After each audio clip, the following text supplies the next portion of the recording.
How to cancel Stan subscription. Hello everyone, this is Lisa from Create, Login and Delete. Now let's get started. Launch your Settings app.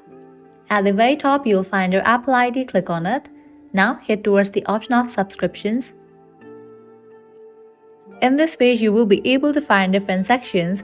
Under Active Subscription, you will find the option of Stan. You have to click on it. You will get the option of Cancel Subscription. Clicking on that, you will get the pop-up Confirm Cancellation. Click on Confirm. With that, you have just cancelled subscription for Stan. As if right now I don't have any ongoing subscription, so it is showing nothing over here.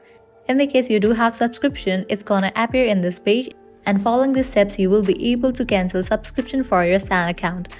And the great thing is you can carry on using the app until the subscription date was originally due. Also, deleting the Stan app or account will not cancel your subscription, and subscriptions renew automatically unless you cancel your subscription manually on your own. Well, that's all for this video. This is how you can easily cancel Stan subscription.